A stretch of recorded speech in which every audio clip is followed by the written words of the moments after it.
शांति। ओम शांति। आज 10 सितंबर 2020 के साकार बाबा के महावाक्य हैं। आज के महावाक्यों में मुख्य स्वमान है। पहला, बाबा की याद से मुझ आत्मा की बैटरी चार्ज होती है। दूसरा, बाबा मेरा सर्व गुणों से श्रृंगार कर रहे हैं। तीसरा, मैं ट्रस्टी हूँ। चौथा, मैं आत्मा माया जीत हूँ, माया प्रूफ हूँ। पांचवा, मैं आत्मा सतो प्रधान बनती हूँ। ओम शांति। आज के महावाक्यों का सार है, मीठे बच्चे, बाप आए हैं तुम्हारी बैटरी चार्ज करने। जितना तुम याद में रहेंगे उतना बैटरी चार्ज होती रहेगी। बाबा ने प्रश्न पूछा, तुम्हारी सच की बेड़ी को तूफान क्यों लगते हैं, अर्थात सच की नाव को तूफान क्यों लगते हैं। बाबा ने उत्तर दिया, क्योंकि इस समय आर्टिफिशियल बहुत निकल पड़े हैं। कोई अपने को भगवान कहते, कोई रिद्धि सिद्धि दिखाते, इसलिए मनुष्य सच को परख नहीं सकते। सच की बेड़ी को हिलाने की कोशिश करते हैं, परंतु तुम जानते हो हमारी सच की नाव कभी डूब नहीं सकती। आज जो विघन डालते हैं वे कल समझेंगे कि सदगति का रास्ता यहाँ ही मिलना है। सबके लिए यह एक ही हट्टी है। ओम शांति। रूहानी बच्चों प्रति अथवा रूहों प्रति, क्योंकि रूह अथवा आत्मा सुनती है कानों द्वारा। धारणा आत्मा में होती है। बाप की आत्मा में भी ज्ञान भरा हुआ है। बच्चों को आत्म अभिमानी बनना है इसी जन्म में। भक्ति मार्ग के 63 जन्म द्वापर युग से तुम देह अभिमान में रहते हो। आत्मा क्या है यह पता नहीं रहता है। आत्मा है जरूर। आत्मा ही शरीर में प्रवेश करती है। दुख भी आत्मा को ही होता है। कहा भी जाता है, पतित आत्मा पावन आत्मा। पतित परमात्मा कभी नहीं सुना है और ना ही कभी कहा जाता पतित परमात्मा। सर्व के अंदर परमात्मा अगर होता तो पतित परमात्मा भी हो जाए। तो मुख्य बात है आत्म अभिमानी बनना। आत्मा कितनी छोटी है, उसमें कैसे पाठ भरा हुआ है, यह किसको भी पता नहीं है। तुम तो नई बात सुनते हो। यह याद की यात्रा भी बाप भी सिखलाते हैं और कोई सिखला न सके। मेहनत भी है इसमें। घड़ी घड़ी अपने को आत्मा समझना है। जैसे देखो, यह इमरजेंसी लाइट है जो बैटरी पर चलती है। इसको फिर चार्ज करते हैं। बाप है सबसे बड़ी पावर। आत्माएं कितनी ढेर हैं, सबको उस पावर से भरना है। बाप है सर्वशक्तिमान।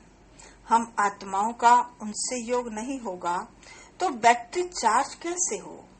सारा कल्प लगता है डिस्चार्ज होने में। अभी फिर बैटरी को चार्ज करना होता है। बच्चे समझते हैं हमारी बैटरी डिस्चार्ज हो गई है, अभी फिर चार्ज करनी है कैसे। बाबा कहते हैं मेरे से योग लगाओ।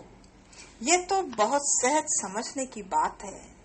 बाप कहते हैं मेरे साथ बुद्धि योग लगाओ तो तुम्हारी आत्मा में पावर भरकर सतो प्रधान बन जाएगी। पढ़ाई तो है ही कमाई।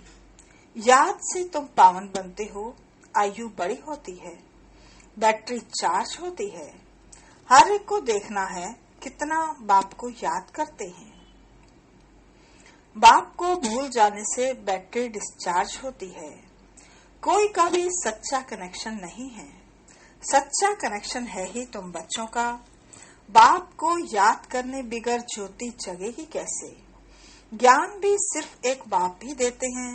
तुम जानते हो ज्ञान है दिन, भक्ति है रात, फिर रात से होता है वैराग्य, फिर दिन शुरू होता है। बाप कहते हैं रात को भूलो, अब दिन को याद करो। स्वर्ग है दिन, नरक है रात। तुम बच्चे अब चैतन्य में हो, ये शरीर तो विनाशी है, मिट्टी का बनता है, मिट्टी में मिल जाता है। आत्मा तो अविनाशी है ना, बाकी बैटरी डिस्चार्ज होती है। अभी तुम कितने समझदार बनते हो, तुम्हारी बुद्धि चली जाती है घर में। वहां से हम आए हैं, यहाँ सूक्ष्म वतन का तो मालूम पड़ गया। वहाँ 4 भुजाएं विष्णु की दिखाते हैं, यहाँ तो 4 भुजा होती नहीं। ये किसको भी बुद्धि में नहीं होगा कि ब्रह्मा सरस्वती फिर लक्ष्मी नारायण बनते हैं, इसलिए विष्णु को 4 भुजा दी है। सिवाय बाप के कोई समझा न सके। आत्मा में ही संस्कार भरते हैं। आत्मा ही तमो प्रधान से फिर सतो प्रधान बनती है। आत्माएं ही बाप को पुकारती हैं, ओ बाबा हम डिस्चार्ज हो गए हैं, अब आप आओ, हमको चार्ज होना है। अब बाप कहते हैं जितना याद करेंगे उतनी ताकत आएगी। बाप से बहुत लव होना चाहिए। बाबा हम आपके हैं, आपके साथ ही घर जाने वाले हैं। जैसे पियर घर से ससुर घर वाले ले जाते हैं, यहाँ तुमको 2 बाप मिले हैं श्रृंगार कराने वाले। श्रृंगार भी अच्छा चाहिए, अर्थात सर्वगुण संपन्न बनना है। अपने से पूछना है मेरे में कोई अवगुण तो नहीं है। मनसा में भल तूफान आते हैं, कर्मणा से तो कुछ नहीं करता हूँ, किसी को दुख तो नहीं देता हूँ। बाप है दुख हरता सुख करता, हम भी सबको सुख का रास्ता बताते हैं। बाबा बहुत युक्तियां बतलाते रहते हैं। तुम तो हो सेना, तुम्हारा नाम ही है प्रजापिता ब्रह्मा कुमार कुमारियां। कोई भी अंदर आए पहले पहले तो ये पूछो कि कहाँ से आए हो, किसके पास आए हो। कहेंगे हम बीके के पास आए हैं। अच्छा ब्रह्मा कौन है? प्रजापिता ब्रह्मा का नाम कभी सुना है? हाँ, प्रजापिता के तो तुम बच्चे हो, प्रजा तो सब हो गए ना। तुम्हारा बाप है, तुम सिर्फ जानते नहीं हो। ब्रह्मा भी जरूर किसी का बच्चा होगा ना। उनके बाप का कोई शरीर तो देखने में नहीं आता है। ब्रह्मा विष्णु शंकर इन तीनों के ऊपर है शिव बाबा।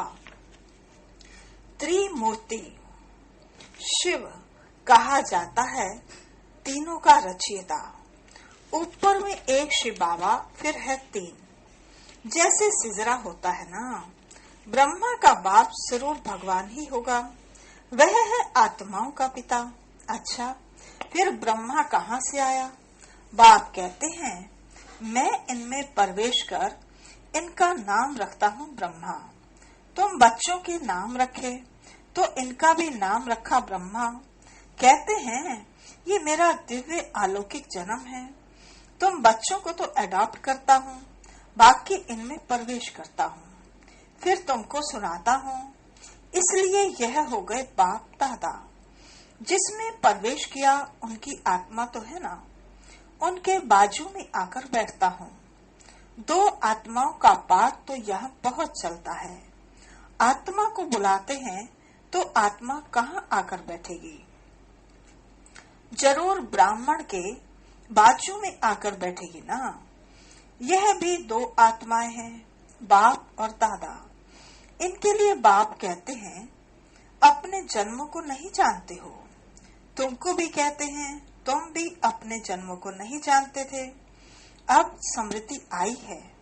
कल्प कल्प 84 का चक्कर लगाया है, फिर वापस जाते हैं।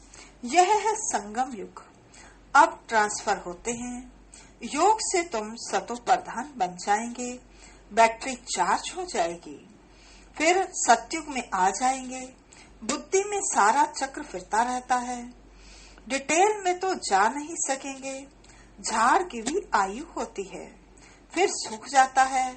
यहाँ भी सब मनुष्य जैसे सूख गए हैं। सब 1-2 को दुख देते रहते हैं।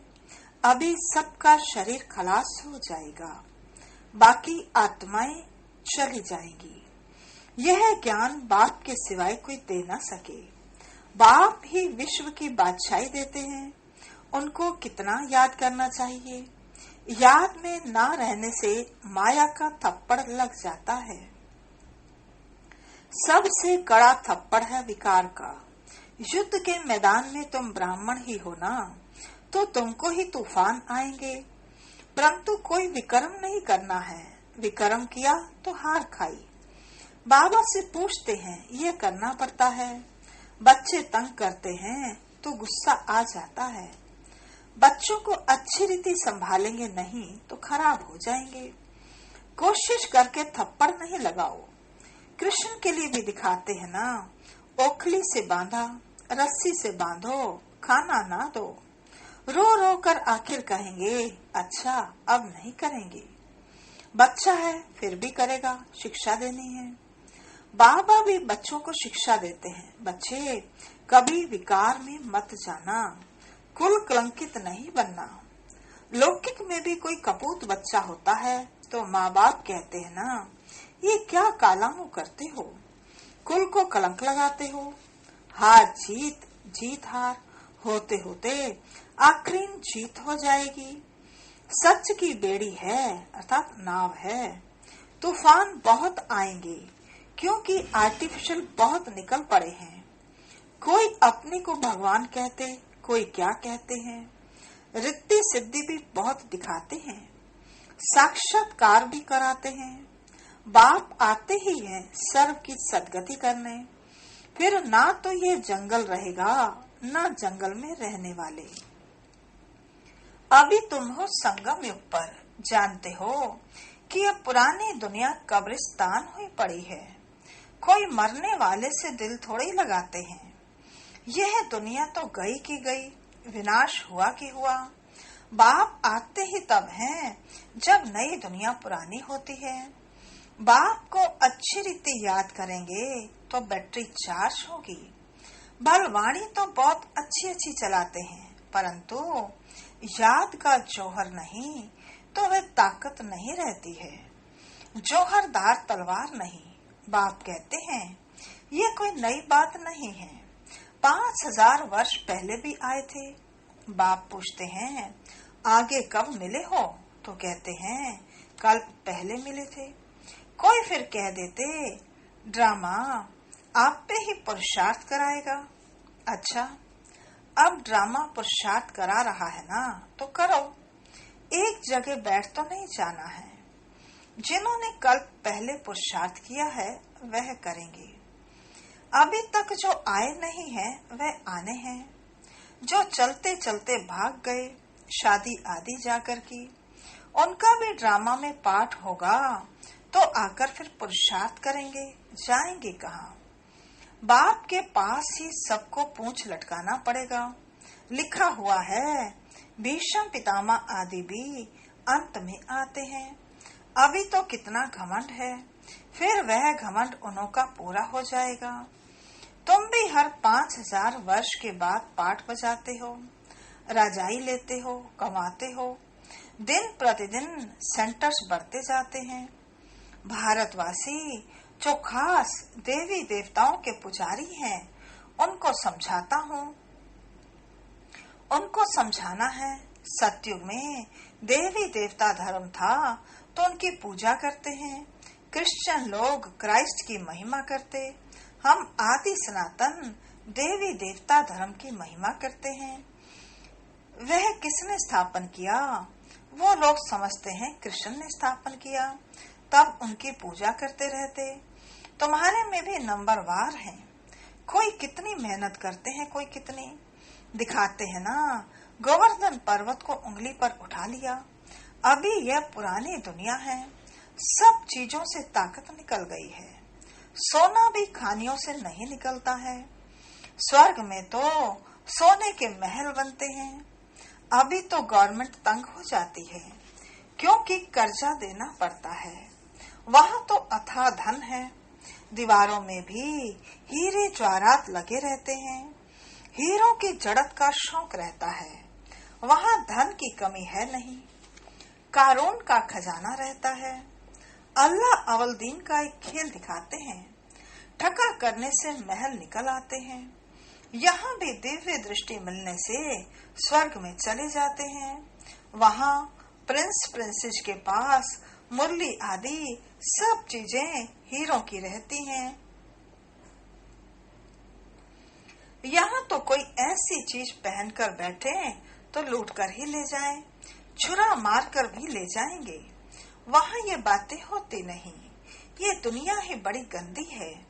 इन लक्ष्मी नारायण की दुनिया तो वाह वाह थी। हीरे जवाहरातों के महल थे। अकेले तो नहीं होंगे ना। उसको कहा जाता था स्वर्ग। उसको कहा जाता था स्वर्ग। तुम जानते हो, बरोबर हम स्वर्ग के मालिक थे। हमने ये सोमनाथ का मंदिर बनाया था। यह समझते हैं हम क्या थे। फिर भक्ति मार्ग में कैसे मंदिर बनाकर पूजा की। आत्मा को अपने 84 जन्मों का ज्ञान है। कितने हीरे जवाहरात थे, वे सब कहाँ गए। आहिस्ते आहिस्ते सब खलास होते गए। मुसलमान आए, इतना तो लूट कर ले गए जो कब्रों में जाकर हीरे लगाए। ताज महल आदि बनाया। फिर ब्रिटिश गवर्नमेंट यहाँ से खोद कर ले गई। अभी तो कुछ भी नहीं है। भारत बेघर है। कर्जा ही कर्जा लेते रहते हैं। अनाज चीनी आदि कुछ नहीं मिलता। अब विश्व को बदलना है, परंतु उनसे पहले आत्मा की बैटरी को सतो प्रधान बनाने के लिए चार्ज करना है। बाप को याद जरूर करना है। बुद्धि का योग बाप के साथ हो, उनसे ही तो वर्षा मिलता है। माया की इसमें ही लड़ाई होती है। आगे इन बातों को तुम थोड़े ही समझते थे। जैसे दूसरे वैसे तुम थे। तुम अभी हो संगम युगी और वह सब हैं कलयुगी। मनुष्य कहेंगे इन्हों को तो जो आता है सो कहते रहते हैं, लेकिन समझाने की भी युक्तियां होती है ना। धीरे धीरे तुम्हारी वृद्धि होती जाएगी। अभी बाबा बड़ी यूनिवर्सिटी खोल रहे हैं। इसमें समझाने के लिए चित्र तो चाहिए ना। आगे चलकर तुम्हारे पास ये सब चित्र ट्रांसलाइट के बन जाएंगे, जो फिर तुमको समझाने में भी सहज हो। तुम जानते हो, हम अपनी बादशाही फिर से स्थापन कर रहे हैं। बाप की याद और ज्ञान से माया बीच में बहुत धोखा देती है। बाप कहते हैं धोखे से बचते रहो। युक्तियां तो बतलाते रहते हैं। मुख से सिर्फ इतना बोलो कि बाप को याद करो तो तुम्हारे विक्रम विनाश होंगे और तुम यह लक्ष्मी नारायण बन जाएंगे। ये बैजिस आदि भगवान ने खुद बनाए हैं, तो इनका कितना कदर होना चाहिए। अच्छा, मीठे मीठे सिकिलदे बच्चों प्रति माता पिता बाप दादा का याद प्यार और गुड मॉर्निंग। रूहानी बाप की रूहानी बच्चों को नमस्ते। हम रूहानी बच्चों की रूहानी बाप दादा को नमस्ते नमस्ते नमस्ते। सदा रहेंगे हंसते, बनेंगे फरिश्ते, चलेंगे परम धाम के सीधे रास्ते। धारणा के लिए मुख्य सार। पहला, सर्व गुणों से अपना श्रृंगार करना है। कभी भी किसी को दुख नहीं देना है। सबको सुख का रास्ता बताना है। दूसरा, सारी दुनिया कब्रिस्तान हुई पड़ी है, इसलिए इससे दिल नहीं लगानी है। स्मृति रहे कि अभी हम ट्रांसफर हो रहे हैं। हमें तो नई दुनिया में जाना है। आज का वरदान है, प्रवृत्ति में रहते मेरेपन का त्याग करने वाले सच्चे ट्रस्टी माया जीत भव। प्रवृत्ति में रहते मेरेपन का त्याग करने वाले सच्चे ट्रस्टी माया जीत भव। विस्तार है, जैसे गंदगी में कीड़े पैदा होते हैं, वैसे ही जब मेरापन आता है तो माया का जन्म होता है। मायाजीत बनने का सहज तरीका है, स्वयं को सदा ट्रस्टी समझो। ब्रह्मा कुमार माना ट्रस्टी। ट्रस्टी की किसी में भी अटैचमेंट नहीं होती, क्योंकि उनमें मेरापन नहीं होता। गृहस्थी समझेंगे तो माया आएगी, और ट्रस्टी समझेंगे तो माया भाग जाएगी। इसलिए न्यारे होकर फिर प्रवृत्ति के कार्य में आओ तो माया प्रूफ रहेंगे। आज का स्लोगन है, जहाँ अभिमान होता है वहाँ अपमान की फीलिंग जरूर आती है। जहाँ अभिमान होता है वहाँ अपमान की फीलिंग जरूर आती है। अच्छा, ओम शांति।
समझा